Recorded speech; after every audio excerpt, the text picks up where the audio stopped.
अस्सलाम वालेकुम। मेरा नाम काज़ जाफ़र है। पाकिस्तान एक जमहूरी मुल्क है, तो हम सबसे पहले ये डिस्कस करते हैं कि जमहूरियत की बेसिकली एक्चुअल रूह क्या है, जमहूरियत की सादा सी डेफिनेशन क्या है। जमहूरियत का लफ्ज़ जमहूर से निकला है और जमहूर का मतलब है कि लोग, यानी कि अवाम। जमहूरियत किसी भी सोसाइटी में जमहूरियत का मतलब ये है कि लोगों की हुकूमत, लोग खुद ही जो है वो सोसाइटी को चला रहे होते हैं। किसी भी जमहूरी मुल्क में, किसी भी जमहूरी सोसाइटी में 3 तरह के अदारे होते हैं। 3 तरह के अदारे जो होते हैं वो सोसाइटी को चला रहे होते हैं। नंबर 1 मुकर्रना, यानी कि लेजिस्लेटर अदारा, जिसे हम पार्लियामेंट भी कहते हैं और असम्बली भी कहते हैं, जो कि जिसका काम होता है कानून साजी करना। और दूसरा अदारा होता है एग्जैक्टिव का। एग्जैक्टिव का मतलब होता है कि जो कानून साजी हो गई है उसको नाफिज अमल बनाना, सोसाइटी को उसी कानून के मुताबिक चलाना। एग्जैक्टिव का सरबराह जो होता है वो होता है वज़ीर आज़म। किसी भी पार्लिमानी जमहूरियत में वज़ीर आज़म होता है और किसी भी सदारती निज़ाम में जो प्रेसिडेंशियल सिस्टम होता है उसमें सदर होता है। और नंबर 3 पे जो अदारा होता है वो होता है अदलिया, जुडिशरी। जुडिशरी का काम होता है कि कवानीन के मुताबिक फ़ैसले करना और इंसाफ कायम करना, और जो कवानीन बन चुके होते हैं उनकी तशरीह करना अदलिया का काम होता है। तो जब भी एग्जैक्टिव और लेजिस्लेशन अदारों में कोई अनबन सी हो जाती है, कोई लड़ाई झगड़े वाला माहौल बन जाता है, या फिर किसी चीज़ पे एग्रीमेंट और डिसएग्रीमेंट की बात हो जाती है, तो अदलिया का काम होता है कि वो उन लोगों के दरमियान कानून के मुताबिक इंसाफ पैदा करें ताकि सब लोगों को उनका हक मिल सके। These all are called 3 pillars of democracy. So हमने एक बात को समझा कि जमहूरियत में 3 अदारे ही सोसाइटी को चलाते हैं, जिनमें एक मुकन्ना होता है, दूसरा एग्जैक्टिव का अदारा है और तीसरा जुडिशरी का है। पाकिस्तान के करंट इलेक्टोरल सिस्टम की बात करते हैं। पाकिस्तान का जो करंट इलेक्टोरल सिस्टम है, अगर इसको हम बात करें, पाकिस्तान एक इस्लामिक डेमोक्रेटिक कंट्री है जिसमें sovereignty goes to Allah almighty है, यानी कि ताकत जो है, जो असल बादशाहत है वो तो अल्लाह ताला की है,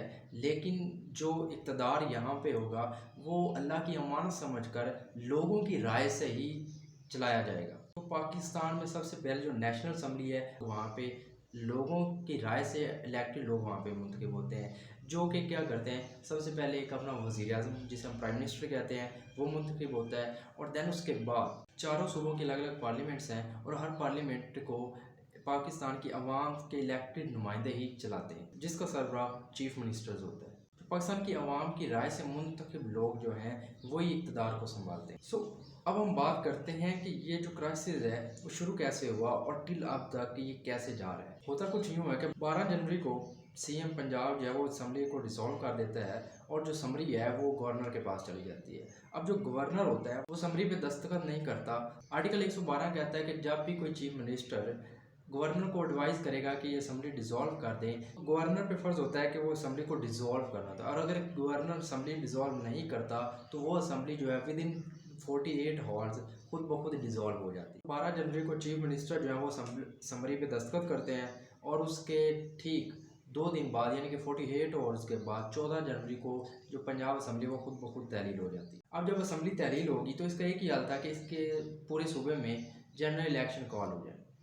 आइन का आर्टिकल जो 222 है वो कहता है कि जब भी कोई असम्बली डिसॉल्व हो जाए या जब किसी असम्बली की मुद्दत ख़त्म हो जाए तो कैसे इलेक्शन मुनक्कद करवाना है। जब असम्बली डिसॉल्व होती है तो 90 डेज़ के अंदर अंदर इलेक्शन करवाना होता है, और जब कोई असम्बली अपनी मुद्दत पूरी कर लेती है तो फिर 60 दिन के अंदर इलेक्शन करवाना होता है। और ये आइन के आर्टिकल 218 के तहत इलेक्शन कमीशन ऑफ पाकिस्तान का काम होता है कि उस सूबे के अंदर या पूरे पाकिस्तान के अंदर जब भी कोई असम्बली डिसॉल्व होती है तो वो फ्री एंड फेयर इलेक्शन मुनक्कद करवाता है। अब असम्बली डिसॉल्व हो जाती है और 90 दिन के अंदर इलेक्शन होना होता है। यहाँ तक तो सब ठीक चल रहा था। पंजाब में और केपीके में एक केयर सेटअप भी बन जाता है जिसे election commission of Pakistan approve भी कर देता है। अब इसके बाद यही काम होना होता है कि इलेक्शन होनी है, लेकिन क्राइसिस यहाँ से बिल्ड होना शुरू होता है जब इलेक्शन कमीशन ऑफ पाकिस्तान और गवर्नर पंजाब जो है वो इलेक्शन की डेट ही अनाउंस नहीं करते। दैन 27 जनवरी 2023 को पीटीआई जो है वो एक पटिशन लेके लाहौर हाई कोर्ट में चली जाती है कि इलेक्शन की डेट अनाउंस नहीं हो रही। फिर इस पे बहस होती है, सारे फ्रीकैन को बुलाया जाता है और लाहौर हाई कोर्ट जो है 10 फरवरी को एक ऑर्डर पास करती है कि election commission of Pakistan will announce the date of election. हर तरफ यही लग रहा होता है कि अब ये क्राइसिस ख़त्म हो जाएगा, अब इलेक्शन कमीशन ऑफ पाकिस्तान जो है वो डेट अनाउंस करेगा और इलेक्शन हो जाएगा। लेकिन होता ये है कि इलेक्शन कमीशन ऑफ पाकिस्तान कोई भी डेट अनाउंस नहीं करता है। इसके बाद एंट्री होती है सदर आरिफ अलवी साहब की। अब सदर आरिफ अलवी साहब जो है वो 20 फरवरी को ये अनाउंस कर देते हैं कि 9 अप्रैल को पंजाब में इलेक्शन मुनक्कद होगा। सदर साहब जो हैं वो इलेक्शन एक्ट 2017 के जो शिक 57 है, सेक्शन 57 के तहत ये अनाउंस करते हैं कि 9 अप्रैल को इलेक्शन होगा। सेक्शन 57 जो है वो हमें कहता है कि जब भी कोई इलेक्शन कमीशन या गवर्नर जो है जब वो कोई डेट ना अनाउंस कर रहे होंगे तो सदर पाकिस्तान जो है वो हक रखता है कि वो खुद जो है वो इलेक्शन की डेट अनाउंस कर सकते हैं। और यूं ये क्राइसिस जो है वो मज़ीद एक स्टेप ऊपर चला जाता है। अब इसके बाद जो है यहाँ पे एंट्री होती है सुप्रीम कोर्ट की। होता कुछ यूँ है कि सुप्रीम कोर्ट में एक मुकदमा की समाअत जारी होती है और उस दौरान जो है पंजाब के जो इलेक्शन क्राइसिस है इसका जिक्र होता है। दैन सुप्रीम कोर्ट के 2 जजेस जो होते हैं वो चीफ जस्टिस ऑफ पाकिस्तान को ये नोटिस करवाते हैं कि ये क्राइसिस बिल्ट हो रहा है, आप अमन व अमान की सूरत हाल की खातिर और लोगों के मफाद आमा की खातिर जो है इसका नोटिस लें। और इसके बाद जो है चीफ जस्टिस ऑफ पाकिस्तान 22 फरवरी 2023 को इसका सो मोटो नोटिस लेते हैं और इसके ऊपर 9 रुकनी बेंच बनता है। अब 9 रुकनी बेंच को इस सारे मसले का जो है वो समाअत करना होती है, लेकिन यहाँ पे भी होता ये है कि उस 9 रुकनी बेंच में से किसी एक जज की जो है वो एक ऑडियो वायरल होती है और जो सिटिंग गवर्नमेंट होती है, जो कौमी गवर्नमेंट है, वो उन 2 जजों पे अदम एतमाद का इजहार करती है। होता यूँ है कि वो समाअत शुरू होने से पहले ही वो जो 2 जजेस होते हैं, जस्टिस मज़ाहिर अली नकवी और जस्टिस इजाज़ुल हसन साहब, वो उस 9 रुकनी बेंच से अलहदा हो जाते हैं और उनका भी मानना यही होता है कि जो आइन है, आइन के मुताबिक 90 रोज़ के अंदर इलेक्शन होना ज़रूरी ही है। अब 7 रुकनी बेंच ने ये समाअत करना होती है और अब होता कुछ यूँ है कि इसके बाद मज़ीद जो 2 जज हैं, जस्टिस अतर मनीला और जस्टिस याहिया अफरीदी जो हैं वो भी अपने आप को बेंच से अलहदा कर लेते हैं। वो चीफ जस्टिस ऑफ पाकिस्तान के चैम्बर में जाते हैं और उनसे ये कहते हैं कि वो अपने आप को बेंच से अलहदा करना चाहते हैं, वो इस मुकदमे की समाअत नहीं करना चाहते। और दैन वो एक रीज़न शो करते हैं कि इसके ऊपर जो चीफ जस्टिस ऑफ पाकिस्तान ने सो मोटो लिया है वो बेसिकली उनका सो मोटो लेना बनता ही नहीं। अब यहाँ पे जो क्राइसिस बिल्ट होता है, जो कि अब गवर्नमेंट का एक मौक़िफ़ है कि 4-3 का फैसला और 3-2 का फैसला, वो यहाँ पे कन्फ्यूजन जन्म लेती है। अब जब वो 2 जज अलहदा हो जाते हैं तो पीछे बचता है 5 रुकनी बेंच। अब 5 रुकनी बेंच जो है वो इस केस की पूरी समाअत करता है और उसके बाद एक फ़ैसला होता है जो कि 3-2 की मेजॉरिटी के साथ फ़ैसला लिखा जाता है और उस फैसले के मुताबिक 90 रोज़ के अंदर इलेक्शन करवाना ज़रूरी होते हैं और वो इलेक्शन करवाना जो है वो इलेक्शन कमीशन ऑफ पाकिस्तान की ज़िम्मेदारी है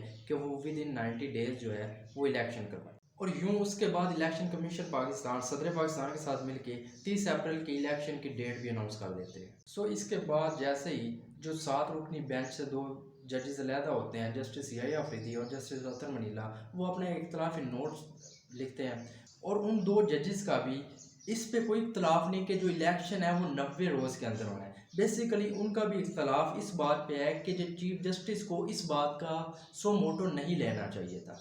वो इख्तलाफ इस बुनियाद पे है। इस बुनियाद पे इख्तलाफ नहीं है कि 90 रोज़ के अंदर इलेक्शन नहीं होगा, बल्कि इस बात पे सभी 9 के 9 जजेस कायल थे कि कॉन्स्टिट्यूशन के मुताबिक 90 रोज़ के अंदर ही इलेक्शन होता है जब कोई असम्बली तहलील की जाती है। तो इस बुनियाद पे जो गवर्नमेंट होती है, जो सिटिंग गवर्नमेंट है, वो अपना एक स्टांस बिल्ड करती है कि जो फैसला है वो 4-3 से है, 3-2 से नहीं है, लिहाजा हम ये फैसला नहीं मानते। और वो इलेक्शन कमीशन ऑफ पाकिस्तान को रकम देने से मना करती है, वो सिक्योरिटी देने से इनकार कर देती है कि सिक्योरिटी नहीं है, रकम नहीं है, लिहाजा इलेक्शन नहीं हो सकते। सो इस बुनियाद पे इलेक्शन कमीशन ऑफ पाकिस्तान जो है वो बिल्कुल एक अनोखा सा फैसला कर देता है और अनोखा फैसला ये होता है कि वो एक ऐलान करता है कि अब इलेक्शन ज़रूरी नहीं है, इलेक्शन हो नहीं सकते, लिहाजा अब इलेक्शन जो है वो 8 अक्टूबर को होंगे।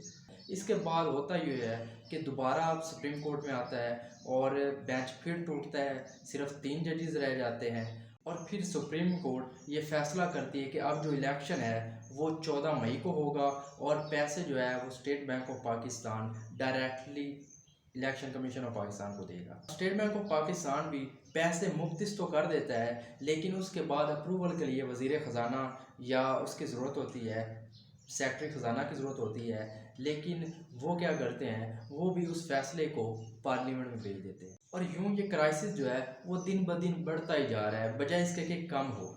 अभी तक ये फ़ैसला सुप्रीम कोर्ट के ज़ेरे समाअत है और देखते हैं कि अब इस पे सुप्रीम कोर्ट का फाइनली क्या फ़ैसला होता है। 14 मई बिल्कुल करीब है और अब गवर्नमेंट और अपोजिशन में मज़ाकरात चल रहे हैं। तो लेट्स सी कि वो कहाँ पे गवर्नमेंट और अपोजिशन जो है वो मज़ाकरात करती है। अब सुप्रीम कोर्ट का हुक्म है कि मज़ाकरात जो है वो उस ऑर्डर से मुनाफी नहीं होने चाहिए जो ऑर्डर वो दे चुके हैं 3-2 की मेजोरिटी से। देखना ये होगा कि ये जो क्राइसिस है जो इतना बढ़ चुका है अब मज़ीद बढ़ता है या ये ख़त्म होता है।